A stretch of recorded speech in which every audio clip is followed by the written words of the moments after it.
예, 안녕하세요. 자, 25년도 경찰 승진 형사법 제 이순환 사례 강의 시간입니다.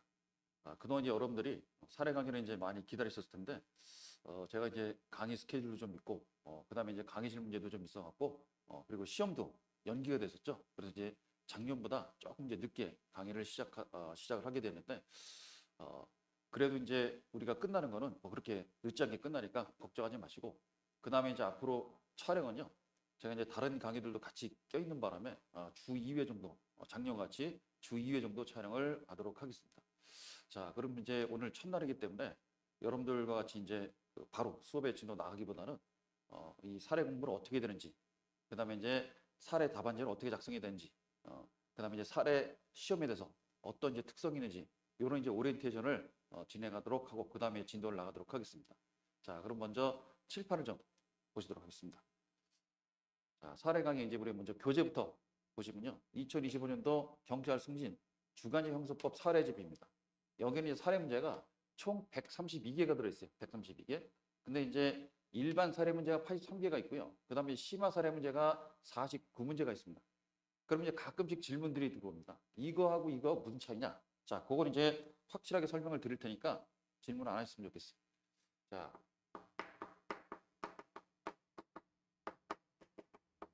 사례 문제는요. 크게 두 파트로 보시면 됩니다. 여기에는 이제 경찰 승진 문제하고요. 경찰 승진 기출 문제. 그 다음에 경감부 기출. 그 다음에 사시 기출. 자, 요 문제들이 실려 있습니다. 요 문제들. 그 다음에 이 기출 문제에 들어있지 않은 논점들 있죠. 이 기출 문제에 들어있지 않은 논점들을 커버하기 위해서 보충 사례들이 들어가 있습니다. 자, 기출 문제로 다 커버가 안 되는 그런 이제 논점들은 이 보충 사례로 들어가 있어요. 그래서 요 사례들이 보시다시피 이제 83개가 들어 있습니다. 83개. 그래서 이제 이 사례들은 대체적으로 이제 문제가 설문이 이제 1번부터 시작해서 그죠? 보통 이제 3번까지 가거나 아니면 이제 4번까지 가는 거죠. 요런 문제로 실려져 있단 말이에요. 요런 문제로. 자, 그래서 이제 우리 승진 문제 여러분들 이제 뒤에 부록을 찾아보면요. 승진 문제들이 어떤 것들이 이제 출제되는지 그죠? 쭉 나와 있고 그다음에 그 해설도 다 우리 교재에 실려 있습니다. 그다음에 이제 경감부 문제는 이제 예전엔 승진 문제가 크게 차이가 없었는데 얼마 전부터는 승진 문제가 압도적으로 이제 또 어렵게 출제되기 때문에 경법 문제도 그죠? 이런 식으로 출제됐구나. 이런 논점은 나구나 하는 정도로 보시면 되고 그다음에 사시 기출 문제. 사법시험 기출 문제가 이제 2017년도로 딱 끊겼죠. 근데 이제 예전 출제됐던 문제 중에서도 쓸만한 논점들이 있는 게 많단 말이에요. 그죠? 왜냐하면 승진 문제에서도 사시 기출 문제 이렇게 변형을 해갖고 그죠? 출제된 경우도 좀 있었기 때문에. 자, 그래서 이런 문제들이 총 83문제 들어있고요. 그 다음에 심화 사례 문제.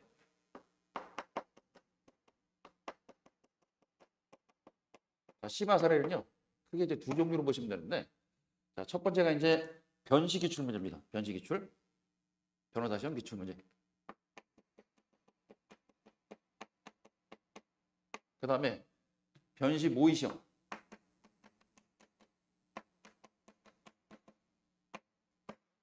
자, 이제 변호사 시험 이제 모의 시험도 문제가 수록되어 있습니다. 그래서 최근에는 출제 경향이요. 변호사 시험 문제를 베껴서 그죠? 출제하는 경향이 좀 있었거든요. 그렇기 때문에 요 심화 사례 문제를 좀 중점적으로 좀 파실 필요가 좀 있습니다. 그 다음에는 또 뭐가 있느냐? 최신 판례 기출 문제가 있어요. 최신 판례 사례 문제. 최신 판례를 이제 사례 문제에서 만든 이런 문제들이 실려 있어요. 자, 그래서 굳이 이제 최근 시험 경향을 따지다 보면은 사례 문제하고 심화 사례 문제하고 실질적으로 최근 출제 경향은 여기서도 많이 나오긴 합니다. 여기서. 그런데 이거를 이제 따로 구분한 이유가 있어요. 뭐냐면 여러분들 변시 기출 문제 보셨으면 아시겠지만 변시 기출 문제는 형법하고요. 형소가 같이 나옵니다. 형법하고 형소법 문제가 같이 출제가 되죠. 따라서 이제 예를 들어서 설문이 5개면은 3개가 형법 문제고 2문제가 형소 문제입니다. 그러니까 이제 이렇게 문제 구성이 다 안 돼요. 그죠? 더군다나 형사법도 이게 전범이에요. 이해되겠어요? 그러니까 이제 이 변식기 출문자는 사실관계가 되게 길어. 그런데 이 중에 이제 설문이 쭉 해서 5개가 있는데 우리 시험에 써먹을 만한 건 이거 하나밖에 없어. 이해되겠어요? 그러니까 나머지 거는 형법 문제하고 범위 밖의 문제니까. 그럼 이제 이걸 갖다가 여기다 실어놓을 수 없잖아, 그죠? 1번으로 끝나니까. 이해되겠어요? 그래서 별도로 이제 심화 사료를 만들어서 이렇게 이제 집어넣어놨으니까 이것들 이제 열심히 공부를 하셔야 되고요. 그래서 총 132개입니다. 132개. 예. 자, 그다음에 이제 여러분들이 공부를 하시면서 질문들이 있을 수 있어요, 그죠? 의문점이 생기다. 그러면 이제 여기 네이버 카페에 있는 김복휘 형사법 교실 여기 들어가서 질문하시면 제가 어지간하면 그죠? 어지간하면 당일날 답변을 드리고 늦게 이제 여러분들이 질문하신 건 이제 그 다음 날 정도면 답변 드립니다. 여기 찾아가서 좀 여기 찾아가기가 좀 힘드시면은 여기 이제 구 홈페이지인데요. 사이트 오른쪽에 보시면 선생님들 이렇게 쭉 얼굴들이 있어요, 그죠? 그럼 이제 제 얼굴 딱 클릭하시면은 바로 여기로 연결됩니다. 바로 여기로 연결되니까 여러분들 굳이 여기 찾아가지 않으셔도 여기서 이제 클릭을 하시면 바로 연결되니까 그렇게 들어오셔도 되고. 자, 그다음에 교재입니다. 교재는 이제 경찰승리 주간형사법 사례집 요걸 갖고 이제 진행을 하게 되고요. 그다음에 이제 여러분들 같이 랩으로 싸져 있는데 요 별책 브로그로 있는 키포인트 핸드북은요. 이제 연습용 교재입니다. 자, 요거는 이제 수업을 나가는 건 아니고 요 내용들은 여기 있는 사례 문제들하고 그다음에 목차까지만 들어가 있어요. 목차까지만. 그러니까 이제 이거는 어떻게 활용하느냐? 여러분들이 이제 그 정식으로 책상에서 공부할 때가 아니고 짬 나갖고 그죠? 공부하실 때 있죠? 화장실 가서 볼 때라든지 대중교통칸에서 이제 만약에 본다든지 그죠? 요런 때 아니면 뭐 런닝머신 하면서 이제 잠깐 본다든지 그죠? 아니면 잠자리 누워서 생각하면서 그죠? 머릿속에 떠오를 때 그때 이제 떠오르지 않는다. 그럼 그때 이제 잠깐 옆에 있는 거죠? 요 핸드북 딱 펴놓고 확인하고 아 이거 있구나 그죠? 그래서 이제 그런 식으로 활용하면 굉장히 유용한 교재가 됩니다. 단문집도 이게 있었죠. 사례집은요 해설은 다 들어있진 않아요. 왜냐면 해설까지 다 집어넣으면 이게 핸드북이 될 수가 없거든요. 이만큼 해줍니다. 그죠? 그 두께가. 그러니까 이제 목차까지만 들어있고 이 해설 내용은 빠져 있으니까 그렇게 이제 어떤 목차들이 들어간지 그렇게 연습을 요 핸드북 교재로 하시게 되면 큰 도움을 받을 수 있어요. 예. 자, 그다음에 자, 이 사례 강의의 이 특징 관련돼서 자, 먼저 이제 출제 범위부터 보시면요. 출제 범위는 형사법 전 범위가 아니고요. 우리는 이제 수사하고 증거에서만 출제가 됩니다. 수사하고 증거. 자, 그럼 이제 요 수사하고 증거에서 어떤 것들이 이제 출제가 되는지 잠깐 좀 살펴보면요. 자, 먼저 수사 파트요. 자, 수사 파트에서는 먼저 이제 수사의 단서가 있죠. 수사의 단서에서는 불신검문하고 그다음에 고소가 있습니다. 고소. 자, 근데 불신검문에서는요. 우리 시험에 벌써 2회 출제가 됐습니다. 2회 불신검문 사례가 2회는 출제가 됐고 자, 그런데 이 불신검문 사례에서 출제되지 않은 논점이 하나 있긴 합니다. 그것 때문에 불신검문도 고논점 준비해 두셔야 돼요.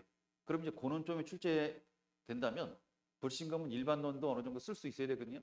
그래서 자, 불신검문 이제 2회 나왔지만 이것도 조금 준비해 둘 필요가 있다. 그 다음에 고소 파트는요. 이게 시험제로 출제하기에는 좀 약합니다. 그러니까 고소를 전체로 이제 시험제로 도비하기에는 문제가 너무 수준이 낮기 때문에 이것들은 부분적으로 이제 맨 끝머리에 그죠? 4번으로 이제 하나 논점 하나 그죠? 그렇게 추가하는 방향으로 나올 수는 있어요. 그렇지만 출제 가능성은 좀 낮긴 합니다. 그래서 뭐 여기서 이제 출제 가능성이 좀 있어 보이는 것들은 몇 가지 있긴 합니다만 그나마 이제 그런 것들도 출제 가능성은 좀 낮다는 거. 예. 자, 그다음에 이제 수사의 종류인데 수사의 종류는 이제 크게 임의 수사하고 강제서로 나눌 수 있죠.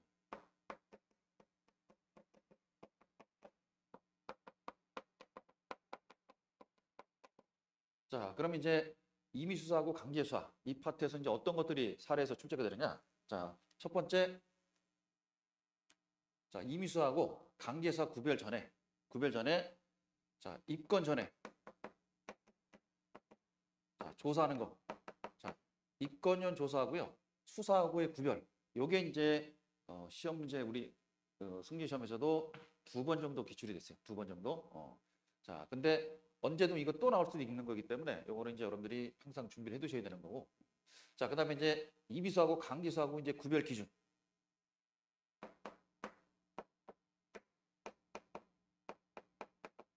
자, 구별 기준도 시험에 출제가 된 바 있습니다. 최근에 그것도 출제가 됐어요. 그죠? 24년도 시험에 출제가 됐고. 자, 그다음에 이비수 파트. 이비수 파트는 뭐 시험에 이제 자주 나오는 편은 아닙니다. 이비수는 이제 어떤 것들이 있느냐?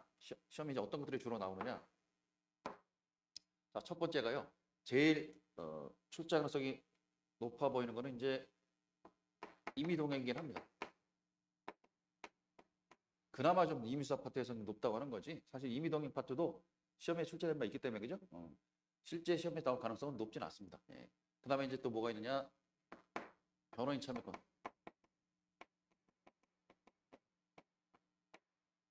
변호인 참여권. 요것도 출제된 바 있죠? 변호인 참여권도. 그다음에 이제 영상 녹화물의 증거 능력. 자, 영상 녹화물의 증거 능력은요. 올해 시험에 그죠? 올해 시험에 출제가 됐습니다. 그러니까 오리지널 영상 녹화물 이제 문제로 출제됐기보다는 최신 판례 이제 그대로 사실관계 따갖고 그죠? 요거 증거는 있느냐 이제 이렇게 물어보는 형태로 출제가 됐어요. 자, 그다음에 피의자 신문 시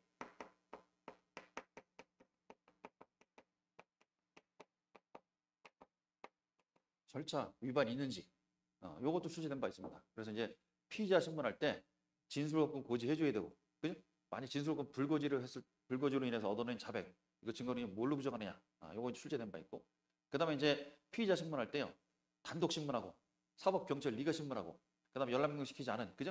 그런 이제 하자들이 있는 그런 절차에서 얻어진 피의자 신문에서 증거 능력이 있느냐, 자, 이런 식으로 이제 물어보는 문제도 출제된 바가 있습니다. 자, 그러니까 이제 여러분들 이 사례 문제는요, 한번 출제됐다고 해서 이제 다시는 안 나온다 이렇게 생각하지 마시고, 오래전에 출제된 것은 얼마든지 재출제 가능하고요.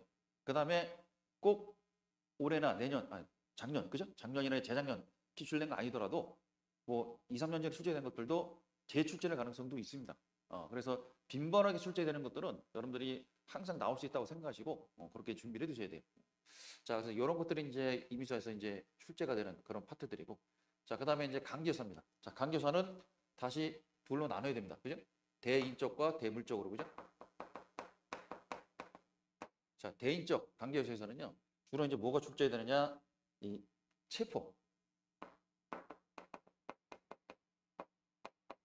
체포의 적법성이 출제가 됩니다. 체포의 적법성. 예.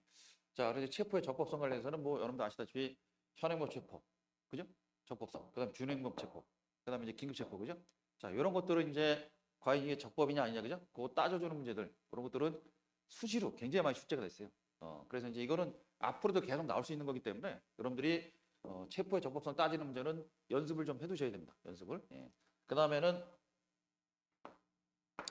아직 시험엔 출제 안 됐습니다. 승지 시험에서 적경통은 침해 여부.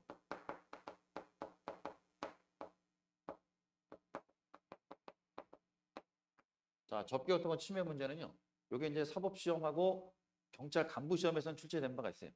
경간부 시험에서는 사법 시험 문제 이제 베껴갖고 출제를 했거든요. 근데 승진에서는 아직 출제 안 됐습니다. 그렇기 때문에 접견통 문제도 언젠간 출제될 가능성이 있어 보이고요. 자, 그다음에 이제 대물적 관계수사. 자, 그러면 대물적 관계수사를 할 때 이제 압색을 말하는 거죠. 그럼 이제 여기서는 어떤 것들이 출제될 가능성이 있느냐? 자, 일단은 시험에서는요, 요 대물적 관계수사가 출제될 가능성이 아주 제일 높습니다. 그리고 우리 사례에서요, 문제에서 가장 많은 파트가 이제 이 대물적 관계수사 압색에 문제에 쏠려 있어요, 그죠? 자, 그럼 이제 첫 번째 뭐가 문제가 되냐? 자, 압색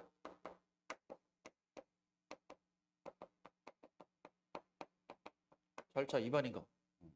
자, 압수수색할 때는 미리 통제해줘야 되고, 그죠? 그다음에 이제 영장 사전에 제시해야 되고, 그다음에 사본 교부해야 되고, 그죠? 그다음에 이제 타인의 주거 등을 압수수색할 때는 주거 주관사들 참여시켜야 되고, 그죠? 이런 것도 해야 된단 말이에요, 그죠? 그래서 그런 것들 지켜졌는지, 뿐만 아니라 뭐 야간 압수수색, 그죠? 또는 이제 성년 여자 압수수색할 때, 그죠? 절차들이 있잖아요, 그죠? 그것들이 지켜졌는지 여부가 시험에 출제됩니다. 요게 전에 한번 이걸 정면으로 다룬 문제가 한번 제대로 출제된 바가 있고요. 그때가 2011년도였나? 그 다음에 이제 올해도 요거를 다루는 문제가 시험에 나오긴 했습니다. 그래서 통지를 해주긴 했는데 이게 과연 제대로 된 통지인가? 그죠? 그런 문제가 출제된 바가 있어요. 자, 그다음에 이제 압수액의 영장주의.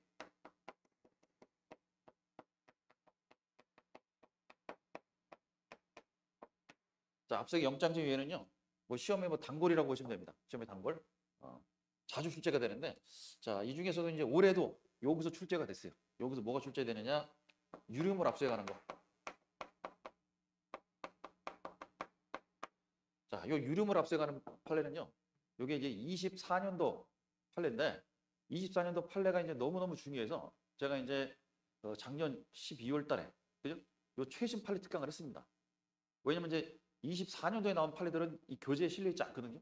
근데 이 판례는 너무너무 중요해서 야, 이거 시험에 출제될 거 가능성이 있다 이렇게 보여갖고 제가 작년에 그죠? 최신 판례 특강을 했었죠. 그러면서 강조를 했어요. 그 보시면 아시겠지만 이거 출제 가능성 높다고 강조를 했는데 나왔습니다. 그래서 그 강의 들으시고 제가 이거 암기해야 된다고 그랬거든요. 그 암기하신 분들은 썼어요. 그래서 이제 합격하시고 승진하시고 그죠?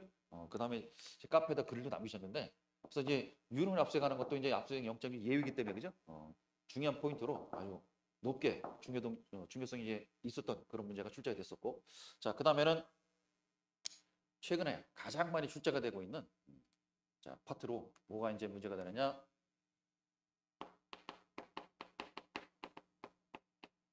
전자정보의 압수. 전자정보 압수. 자, 전자정보 압수는요. 최근에 이제 판례들이 어마어마하게 쏟아져 나오고 있어요, 그죠? 그 중에서도 중요한 판례들이 굉장히 많은데 여기서도 또 올해 출제됐어요. 뭐가 출제되느냐? 자, 영장이 기재되지 않은 휴대폰 압수한 거, 그죠? 그래서 영장이 기재되지 않은 휴대폰 압수에 관한 문제가 판례가 24년도 이것도 24년도 판례에 있단 말이에요, 그죠? 여기 출제가 됐습니다. 자, 그래서 이제 이렇게 대물적 강제요소에서는 자, 압수색 절차 위반이라든지, 그다음에 영장기예, 그다음에 전정부 압수. 거기다 이제 추가로 좀 플러스를 하자면 또 뭐가 있느냐? 강제 체결하고.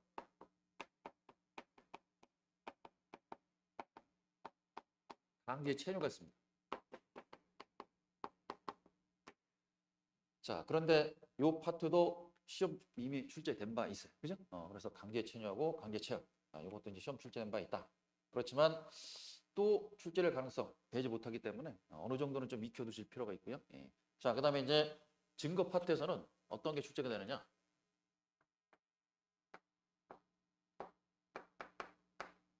자, 증거 파트는 증거 능력이 출제가 됩니다. 증거 능력. 자, 법에서는 이제 우리 형사법에서는 증거 능력을 제한하고 있죠. 그래서 여기에는 이제 절대적 제한이 있고 상대적 제한이 있어요. 자, 이 절대적 제한에 해당되는 게 바로 위법 수입 증거 비접촉하고 자백 배제입니다. 자백 배제 법칙.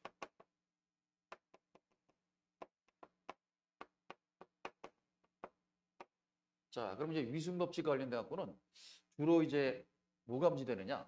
자, 위증 법칙은 다시 이거 둘로 또 나눠볼 필요가 있어요. 위증 법칙은 자, 진술 증거하고 비진술 증거하고.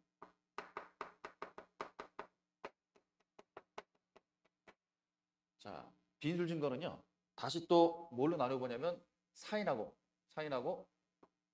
수사기관하고 사인으로 나눠볼 필요가 있어요.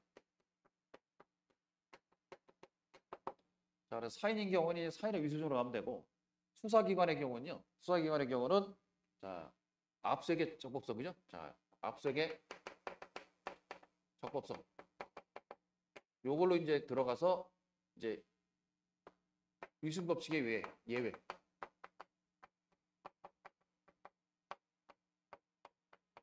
이렇게 이제 문제들이 흘러갑니다. 이렇게. 예전에는요. 비인술 증거에 대해서 위증법칙 적용될 거냐? 요게 논점이 됐었는데 요게 이제 법률이 2007년도에 개정이 되고요. 그 다음에 이제 전원합의체 판결이 나와갖고 계속 이제 비인술 증거에서도 위증법칙 적용을 시켜왔었죠. 그래서 이제 그게 한동안은 논점이 됐었는데 지금은 이제 법률 바뀌고 판례 바뀐 지도 지금 15년도 더 지났습니다. 그죠? 그러니까 지금은 비인술 증거에서 위증법칙 적용 여부에 대해서는 어지간한 이제 제가 알고 있는 교재는 거의 없어요. 그걸 논점으로 삼는 교재들이. 그러니까 그거는 논점이 이제 대상이 아니고 이제는 비술 증거를 수집했다, 위법하게 수집했다. 그럼 이거를 위증법칙의 예외로서 증거를 인정할 수 있겠느냐, 그죠? 그거를 따져보는 게 이제 논점이 됩니다. 그래서 이제 위증법칙의 예외에 해당되는 이제 판례 그거 이 가문 강의 시간에 이제 외우라고 했었죠. 절실침 배정에 그죠? 거기에 해당되는 이제 그죠? 그 따져주는 문제로 연결이 됩니다. 예. 그 다음에 이제 사인인 경우는 이제 사인의 위수증으로 가고, 그죠? 사인의 위수증으로 갑니다. 예. 그 다음에 이제 진술 증거의 경우는요. 요거는 이제 위증법칙 적용해서 부정할 거냐, 아니면 자백 배제 적용해서 부정할 거냐, 그죠? 요게 이제 문제가 돼갖고 출제가 되고, 그죠? 그 다음에 이제 자백 배제 법칙과 관련돼 갖고 이제 문제되는 논점들은 자백 배제 법칙 적용시킬 때는 항상 이제 이론적 근거가 이제 따라 나오거든요. 요게 이제 나오게 되면 이제 이론적 근거가 따라 나오고, 그래서 약속엔 자백이라든지 아니면 기망엔 자백이라든지 이런 것들이 주로 논점이 됐는데 이제 요것들은 출제된 바 있습니다. 근데 이제 최근에 이제 아직 출제되지 않은 것들이 뭐가 있냐면 요게 출제가 안 됐어요. 뭐냐면 이제 심야조사. 그러니까 이제 이 말은 아예 처음 출제됐다는 게 아니고요. 법률이 바뀌기 전에, 그러니까 개정된 법률이 있기 전에는 출제된 바가 있어요. 근데 이제 요게 일반적 수사준칙 생기고 나서 그 뒤로는 출제된 바가 없거든요. 그렇기 때문에 이제 요 파트 때문에 요 부분을 건드려서 낼 수 있다. 그런 의미고요. 예. 그 다음에 이제 상대적 제한.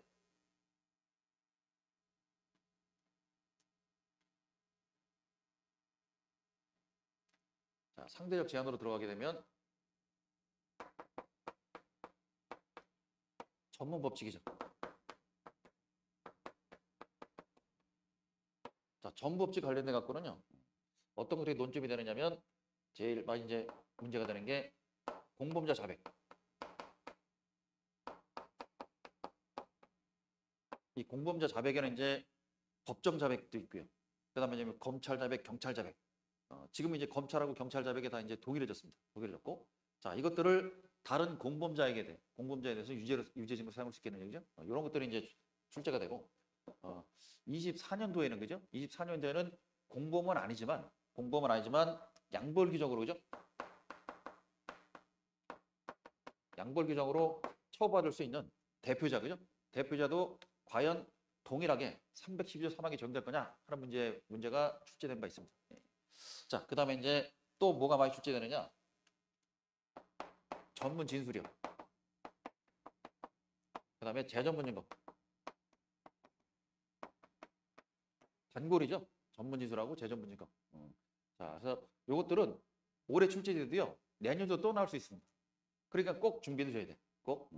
자, 그다음에는 사진. 그다음에 녹음 테이프. 거탐기는 뭐 시험 문제에 나올 가능성은 없고. 자, 이게 사진하고 녹음 테이프는요. 요것도 올해 나와도 내년도 나올 수 있습니다. 또 준비하셔야 됩니다. 요것도. 그래서 항상 준비해야 되는 문제들은 이제 전문 진술, 재전문 증거, 사진, 녹음 테이프 그죠? 요것들은 이제 항상 출제될 가능성이 있으니까 재출제 가능성도 염두에 두시고 준비해 두셔야 돼요. 더군다나 이제 사진 같은 경우는 예전에는 이제 요게 사회의 위증과 함께 현장 사진의 증거 능력이 주로 출제돼 있었는데 최근에 이제 사본우선 사진, 요게 이제 출제될 가능성이 좀 높아 보이고, 그다음에 녹음 테이프요. 자, 녹음 테이프도 종래에는 대화 당사자 녹음 플러스 진술 녹음의 증거 능력이 출제가 됐었습니다만 최근에 이제 현장 녹음. 자, 요게 출제될 가능성이 더 높습니다. 그래서 물론 이제 현장 녹음에 관련된 게 한번 출제된 바는 있긴 합니다만 우리 시험에도 또 나올 수 있습니다. 자, 그래서 이제 증거 능력 파트에서는 이제 이런 것들이 좀 문제가 되고요. 그다음에 이제 자, 증명 여과 관련해서는 이제 여기다 쓸까요? 증명 여과 관련해서는 보강 법칙. 자, 보강 법칙이 출제될 가능성이 있는데 이 보강 법칙 문제가 계속 안 나오다가 24년도에 그죠? 출제가 됐어요. 출제가 됐고, 그러면 이제 앞으로 안 나오느냐? 아닙니다. 그 전에도 한번 나온 적이 있고요. 요번에 두 번째고 앞으로도 또 나올 수 있습니다. 또 나올 때는 제가 볼 때는 이제 요거 출제될 가능성이 높은 논점으로 요게 이제 문제될 수 있을 것 같은데, 간접 증거 보강이 될 수 있겠느냐? 그다음에 이제 보강을 필요로 하는 범위. 자, 그래서 이제 죄처사라고 진실성 담보서를 다루는 부분이 있거든요.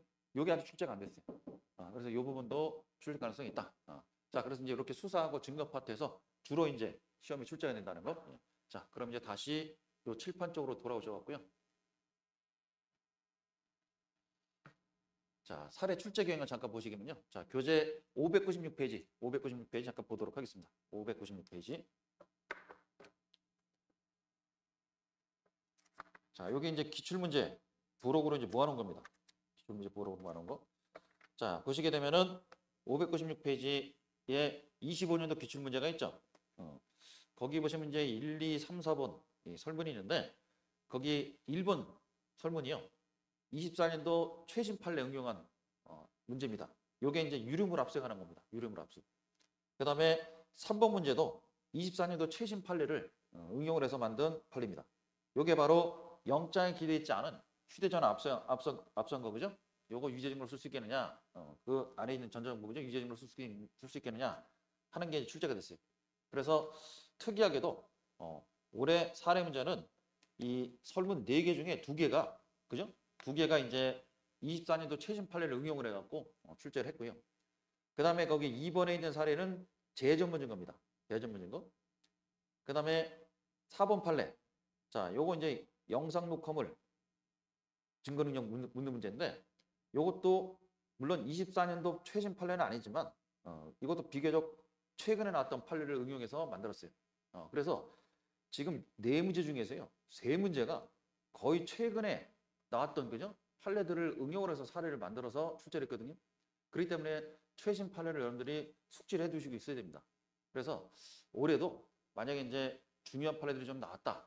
그러면 이제 또 연말에 최신 판례 특강을 할 예정입니다. 그래서 최신 판례 응용을 해서 이렇게 이제 출제를 하기 때문에 이런 문제들은요. 판례 외우면 쓸 수 있고요. 판례 모르면 못 씁니다. 무조건 암기하고 있느냐 못하느냐 그죠? 거기에 이제 승패가 달렸어요. 그죠? 자, 그 다음에 그 오른쪽 보시면 597페이지. 요거는 이제 24년도 문제인데요. 24년도 문제에서는 1번 문제가 최신 요것도 비교적 최근에 판례를 응용을 해서 낸 문제입니다. 그래서 요 문제는 사실 우리 교재도 있는 심화 사례에 있던 그런 이제 논점인데 그 다음에 3번 설문이 이제 보강법칙 문제고요. 보강법칙 문제고 그 다음에 4번 문제도 최신 판례를 응용해서 만든 사례입니다. 최신 판례 응용해서 만든 사례. 예.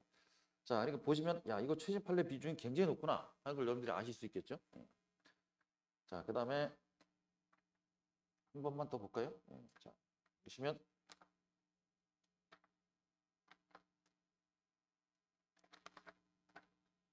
자 23년도 문제요. 자, 23년도 문제는요. 거기 뭐 1번하고 2번 그다음에 4번 문제 이런 것들은 우리 종래에 있는 이 사례 문제 있죠? 요 사례에 있는 요 사례에서 출제가 됐어요. 요 사례에서. 그런데 3번 문제가 변시 기출 문제를 그대로 응용해서 냈습니다. 여기서 나온 거예요. 변시 기출. 요 변시 기출 문제를 그대로 응용을 해서 냈어요. 자, 그래서 여러분 이제 출제 경향 이제 보시게 되면은 변시 기출 문제하고 최신 판례들하고 그죠? 이런 것들은 이제 많이 응용을 해서 내긴 합니다. 그렇다고 해서 그것만 보면 되느냐? 그건 또 아니에요. 그죠? 보시다시피 방금 23년도 문제도 1번, 2번, 4번 사례들은 그 다음에 25년도 올해 승진 문제에서도 2번 사례 문제는 종래 나왔던 그죠? 종래 나왔던 그런 논점을 그대로 출제를 했기 때문에 요것들도 등하시할 수는 없단 말이야. 요 문제들도. 그죠? 그렇기 때문에 자, 같이 기본적인 건 다 출제 가능성 있는 것들은 여러분들이 연습을 해두시고 준비를 해두셔야 됩니다. 자, 그러면 이제 이렇게 출제 경향, 사례 출제 경향 좀 살펴봤고요. 예. 자, 그 다음에 다시 칠판 보시면요. 자, 사례 채점 기준 보시게 되면요. 논점별로 채점을 봅니다. 논점별로. 그래서 키워드 채점하고 결론을 중시해서 채점합니다. 따라서 결론이 다르면 일단은 고득점은 노릴 수가 없고요. 들어간 건 똑같이 들어가는데 결론이 다르다. 그럼 이제 감점이 생기겠죠. 자, 그래서 채점도요. 키워드 채점으로 들어갑니다. 키워드 채점. 키워드. 그렇기 때문에 문장을 다 읽어봐도 거기에 들어가야 될 키워드가 있느냐, 그죠? 그것들을 체크하면서 점수를 주기 때문에 여러분들이 자 들어가야 될 키워드는 반드시 숙지하시고 그걸 꼭 암기해서 쓰셔야 됩니다. 예. 그 다음에 고득점을 하려면요. 이 채점자, 그죠? 원하는 결론대로 이끌어야 되고요. 그 다음에 답안의 양도 중요합니다. 답안의 양도. 본인은 잘 썼다고 썼는데 좀 부실하게 썼어. 무슨 소리냐면 결론 위주로만 그죠? 뭐 이렇게 쓰신 분들 뭐 예를 들면 이제 판례를 쓰는데 판례는 이제 원문에 가까이 쓰면 점수를 이제 높게 받는데 뭐 판례는 긍정한 입장이다 뭐 이렇게 쓰게 되면은 그건 점수 줄 수가 없습니다. 이해되시겠죠? 따라서 이제 양쪽으로도 좀 답안 양이 좀 어느 정도 돼야 된다는 거. 예. 자, 그다음에 이제 사례 공부 방법하고 이제 답안 작성 방법인데요. 자, 사례 공부 방법 보시면요. 먼저 이해 위주의 공부를 해야 됩니다. 자, 제가 이제 단문 강의 시간에는 단문은 암기를 더 중요시 여겨야 된다고 그랬죠? 이해보다 그죠? 물론 이해를 안 하고 암기하면 좀 암기가 힘들긴 합니다만 둘 중에 한 가지 그나마 더 강조되는 건 단문에서는 암기입니다. 왜 서설부터 의부터 시작해서 이 결어까지 그죠? 생각 안 나면 무조건 못 쓰니까 때문에 그죠? 근데 사례는 다릅니다. 사례는 쭉 읽어보고요, 그죠? 본인이 여기서 논점이 뭔지 그죠? 추출해낼 수 있어야 됩니다. 결론도 도출해낼 수 있어야 돼요, 그죠? 그렇기 때문에 이해 위주의 공부를 하셔야 됩니다. 자, 그 다음에 두 번째 시험 대비는요, 논점별로 준비해야 됩니다. 논점별로. 자, 이게 무슨 소리냐? 지금 우리 여기 사례 문제 보시게 되면 보통은 이제 1번부터 시작해서 3번으로 끝나거나 또는 이제 4번으로 끝나는 문제들이 있단 말이에요. 그죠? 자, 이렇게 칩시다.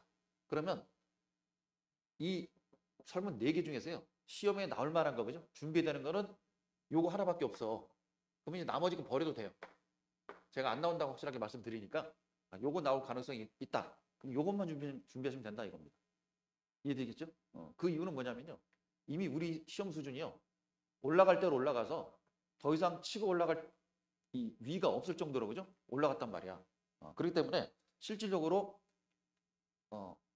우리 교재에 있는 사례들 중은요. 사례 중에서는 이 공부용으로 진도별로 맞춰서 그 진도별로 공부용으로 만들어 놓은 리딩 사례들이 상당히 많습니다. 그러니까 그것들은 실제로 시험 출제 가능성은 거의 없다고 보여집니다. 제로에 가까워요. 이해되겠어요? 그래도 그걸 보는 이유는 뭐냐?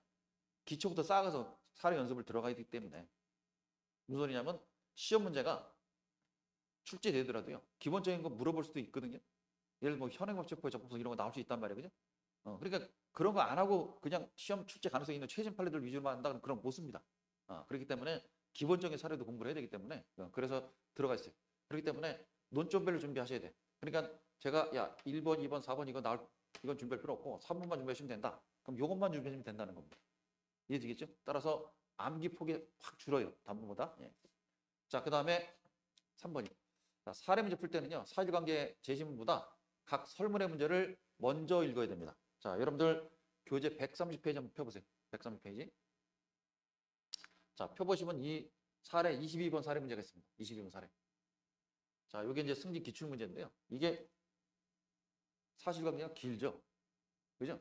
그러면 이제 뭐 기본적으로 다 아시겠지만 만약에 처음부터 쭉 읽고 넘어왔어요. 그죠? 그래서 두 번째 페이지까지 읽고 그다음에 이제 마지막 딱 봤는데 현행시험 적법한가? 그럼 다시 위로 올라가서 봐야 됩니다. 이해되겠죠? 그러니까 이런 경우는 이제 먼저 여기부터 보는 거죠. 현행시험 물어봤고 그다음에 이제 압수수색 영장 집행의 적법 여부, 그다음에 다이아몬드 귀금속의 증거 능력, 그다음에 진술거부 행사 조명하자, 피의자 신문 참여권 인정되는지 그러면 이렇게 딱 보고 나서 그다음에 위로 올라가서 그죠? 위로 올라가서 읽어보면서 현행시험 적법성 물어봤으니까 관련되는 거 그죠? 체크를 하면서 넘어가야 됩니다. 체크하면서. 그래서 제가 요 체크는 이제 제가 노란색으로 표시하는데 이런 것들을 여러분들이 이제 읽어보실 때 쓰는 필기도구로 꼭 체크를 해두셔야 됩니다. 그래야지만 그 부분들이 사례에서 바로 사실관계 적용을 해갖고 결론을 도출할 수 있단 말이에요. 그죠? 이해되겠죠? 예. 자, 그다음에 4번에 방금 말씀드린 사실관계에서 제시된 문장에서는요. 논점과 관련된 내용들을 모두 표시하고요. 사례 풀이에 최대한 반영을 해야 됩니다. 그래서 이것들은 좀 연습을 해보실 필요가 있어요. 자, 그럼 이제 아까 봤던 것 중에서 이제 그 현행부칙법 적법이냐를 그걸 봤었죠. 근데 이제 여기 보시면 이제 1시간 떨어진 골목길에서요. 약 1km 떨어진 골목길에서 1시간의 지난 시각에서 옷에 피가 묻어 있는 갑을 발견하고 그 다음에 소지품 검사를 해갖고 칼하고 다이아몬드 한 개를 발견했단 말이야. 그죠? 자, 그럼 이런 것들을 다 체크를 해놓고 그 다음에 이제 현행부칙법 적법이냐, 그죠? 그 다음에 현행부칙법 적법이 안 되면 준행부칙법으로 적법이냐, 그죠? 이렇게 풀어나갈 때 이것들을 응용해서 써줘야 된단 말이야. 이해되시겠죠? 자, 그러면 이런 것들은 비교적 쉽죠. 1km 1시간이니까, 그죠? 시간적 접착성 인정 안 된다. 이걸 찾아낼 수 있고, 따라 현행부칙법은 적법이 안 된다. 그렇지만 이제 옷에 피가 묻어 있고, 그죠? 증거가 될 만한 현장 증적이 있는 자로 볼 수 있고, 그죠? 그 다음에 칼하고 다이아몬드를 발견했기 때문에 증거물 소지자, 흉기 소지자에 해당될 수 있어요, 그죠? 그렇기 때문에 이런 걸 이제 체크하는 건 쉽단 말이지. 그런데 긴급 체포 같은 경우는 요건이 중필급이잖아요. 그러면 이제 해당 범죄가 뭐기 때문에 범죄성 인정이 된다. 도망하고 증거인멸염령 찾아낼 수 있어야 되고, 긴급성. 그래서 뭐 우연히 발견했다, 그죠? 그런 말이 나오면 아, 요거 긴급성이 관한 거구나. 그런 걸 체크해 갖고 써서, 그죠? 풀이할 수 있어야 된단 말이야. 그래서 그런 것들은 약간의 연습이 좀 필요합니다. 약간 연습. 근데 몇 번만 해보면 뭐 금방 찾아냅니다. 자, 그 다음에 이제 5번에 각 설문에서 묻는 내용은요. 아라비아 숫자로 목차를 잡을 거. 자, 이게 무슨 소리냐면 아까 봤다시피 3번, 1번에서요. A의 현행부채법 적법이냐 이렇게 물어봤잖아요. 그럼 이제 이거 그대로 갖다 쓰면 됩니다. 그대로. 그러면 이제 사례 1번에서 1번은 문제점이니까 2번에 현행법 체포의 해당 여부. 그 다음에 이제 이게 해당이 안 되면 준행법 체포를 적법한 얘기죠. 준행법 체포의 해당 여부. 이런 식으로, 그죠? 자, 따라서 이제 이걸 그냥 그대로 아라비아 숫자 논점으로 그대로 잡아서 갖다 쓰면 됩니다. 이해되겠죠? 자, 따라서 이제 아라비아 숫자에 들어가 있는 이 목차들은 따로 외울 필요가 없어요. 따로 외울 필요가. 예. 자, 그러면 이제 다시 올라가서 자, 6번에 보시면 양가로 1번 등의 하위 목차에 들어갈 내용. 그죠? 이것들을 정확하게 이해하고요. 어떤 목차들이 들어간지 이게 만약에 단문에 관련된 내용이면 이것도 약간의 암기가 필요할 때가 있는데 단문은 어느 정도 외우신 분들은 굳이 이거 외울 필요는 없죠. 그지? 단문에서 이미 외웠던 거니까. 그죠? 자, 그러면 이제 이건 뭘 말하냐면 예를 들면 이제 불신검문이다.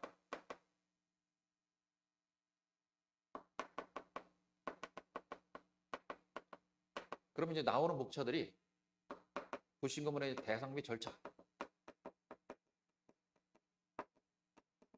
자, 이런 거 하고 그다음에 이제 사안에서 논점이 될 만한 것들이 나올 수 있단 말이에요. 그죠? 자, 뭐 정지 여부의 적법성. 그다음에 황복경찰관의 신분증 제시 의무. 자, 이런 것들이 이제 논점이 될 만한 것들. 이런 것들은 외워두시는 게 좋다 이 말이지. 논점이 될 만한 목차들은. 그죠? 자, 그다음에 이제 체포를 한번 해보면요.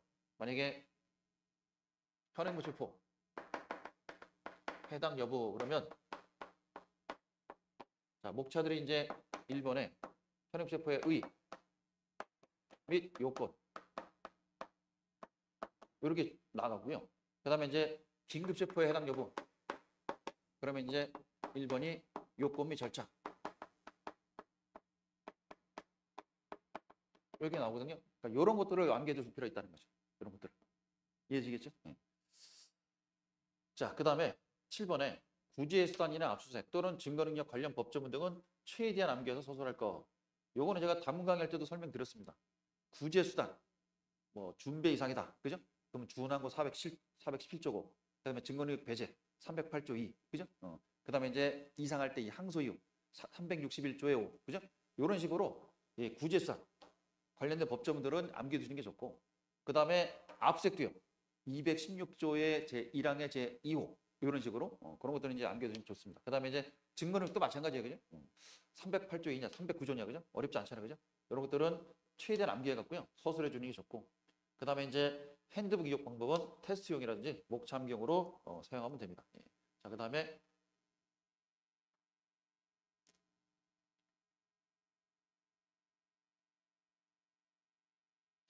답안 작성 방법 좀 빠졌네. 예. 자, 답안 작성 방법은요. 특별히 이제 강조드릴 건 없고 제가 이제 단문 강의할 때 많이 설명드렸던 거라서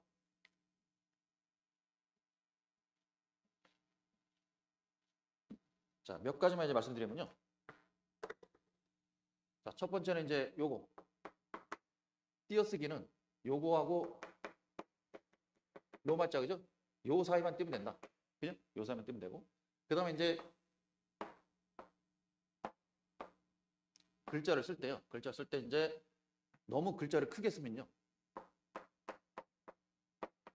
이렇게 쓰면 이제 약간의 문제점이 생길 수 있어요. 뭐냐면 일단 이 줄에 들어가는 글자 수가 너무 제한적이기 때문에 답안지의 양이 모자랄 수 있습니다. 양. 그다음에 이 만약에 잘못 썼어. 그럼 이제 이렇게 지우고, 그죠? 지우고 사실 이거 글자가 좀 작으면 이 여백에다 써도 되거든요. 그러니까 이 여백이 안 나오잖아. 그죠? 그런 문제도 좀 있습니다. 또 너무 작게 쓰면요. 너무 빈약해 보여. 그러니까 적당히 크게 쓰시면 되고. 자, 그 다음에 이제 전에도 말씀드렸지만 이제 요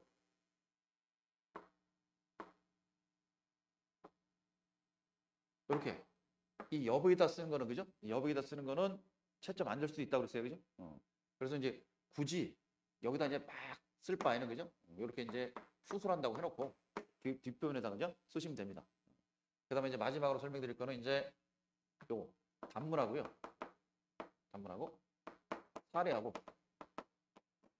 요거 순서를 좀 변경해서 순서를 변경해서 쓸 수 없느냐? 그렇게 이제 물어보시는 분들이 있어요. 근데 이 단문하고 사례는 실질적으로 시험 감독관이 무조건 사례부터 쓰세요 이렇게 말하지 않은 경우에는 순서 변경에도 큰 문제는 없습니다. 예, 그렇기 때문에 여러분들이 시험지 딱 보시게 되면요. 먼저 단문 딱 보시고 그죠? 단문부터 먼저 목차를 잡아놓고 싶단 말이에요. 그죠? 그럼 그렇게 하셔도 됩니다. 그렇게 하셔도 되고. 그 다음에 이제 사례 문제 목차 잡을 때는요. 반드시 목차를 요것도 이렇게 가로로 잡는 게 좋습니다. 가로로. 왜냐? 지금 여기에는 2번, 3번, 4번까지 있는데 배점이 10점이거든요. 근데 여기는 2번하고 3번밖에 없는데 배점이 17이야. 그럼 이게 눈에 확 들어온단 말이죠. 그죠? 이게 뭐가 빠져 있구나. 그죠? 이걸 느낄 수 있어요. 그죠? 근데 이거 그대로 세로로 붙였으면요. 티가 안 납니다. 그러니까 이게 본인이 뭐가 빠진지 생각이 안 날 수도 있어요. 그죠? 근데 이제 가로로 딱 연결해서 써버리면 야, 가만히 있어봐. 이거 여기는 배점이 10점인데도 4번까지 목차가 있는데 여기 17점인데 2번, 3번밖에 없다? 그러면 이거 뭔가 빠졌구나. 그죠? 혹시 그것도 들어가나? 그래서 그거 쓰면 그게 정답이야. 이해되겠죠? 그러니까 이제 이렇게 가로로 이제 목차를 잡게 되면은 아무래도 이제 빠진 것들을 쉽게 찾을 수 있기 때문에 여러분들이 쉽게 찾아낼 수 있습니다. 오류들을. 요게 제가 빠뜨린 게 아니고요. 요 사례 뒷부분에 있었어. 여기. 그죠? 그래서 요 내용입니다. 그죠? 초안 작성할 때 그죠? 가로로 목차 잡는 거 굉장히 중요하고. 그다음에 띄어쓰기 가급적 하지 말라는 거.